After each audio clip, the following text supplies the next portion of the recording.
எல்லாரும் நல்லா இருக்கீங்களா? கமெண்ட்ல ஒருத்தங்க சொல்லியிருந்தாங்க 24 ஹார்ஸ் உங்களுக்கு பத்தாதாட்டு இருக்குங்கக்கா, ரெஸ்ட் எடுங்கன்னு சொல்லியிருந்தாங்க. பில்டப் எல்லாம் இல்லைங்க. இந்த டிசம்பர் 2 வரைக்கும் இந்த 24 ஹார்ஸ் கொஞ்சம் பத்தாம தாங்க இருக்குது.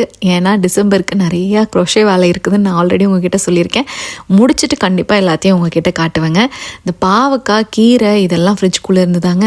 அதையெல்லாம் இன்னைக்கு தான் தட்டி எழுப்பி இந்த பாவக்காய் முழுசாக பூண்டெல்லாம் போட்டு சூப்பரான ஒரு அரைச்ச குழம்பு சொல்கிற பேச்சு வருதுங்க. இந்த ரெசிபி வேணும்னா சொல்லுங்கள், நான் கண்டிப்பாக போஸ்ட் பண்ணுறேங்க. இருங்க உங்கள் மைண்ட் வாய்ஸ் எனக்கு கேட்குது. நாங்களும் கேட்போம்மா, நீ ரெசிபி ஆல்ரெடி சோயா கிரேவியே போடல அப்படி தானேங்க. கண்டிப்பாக இந்த ஜான்வரியில் போஸ்ட் பண்ணிவிடுவேங்க. ஆனால் இந்த ரெசிபி உங்களுக்கு வேணும்னா சொல்லுங்கள், நாளைக்கு நான் கண்டிப்பாக வந்து போஸ்ட் பண்ணுறேன். அப்புறம் இந்த மனசுக்கு ரொம்ப சங்கடமாக இருக்கிற விஷயம் என்ன தெரியுமாங்க?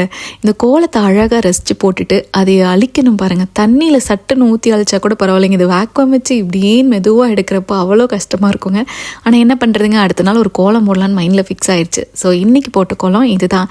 எப்படி இருக்குது கமெண்ட் செக்ஷனில் சொல்லுங்கள். அப்புறம் இன்றைக்கி லஞ்சுக்கு பார்த்திங்கன்னா நல்லா சுட சுட சாப்பாடு, கீரை பொரியல் கொஞ்சம் வச்சுட்டு, அதுக்கப்புறம் நல்லா கெட்டியான அந்த பாவக்காய் பூண்டெல்லாம் போட்டு அரைச்ச குழம்பும் தக்காளி புளி ரசம் தாங்க.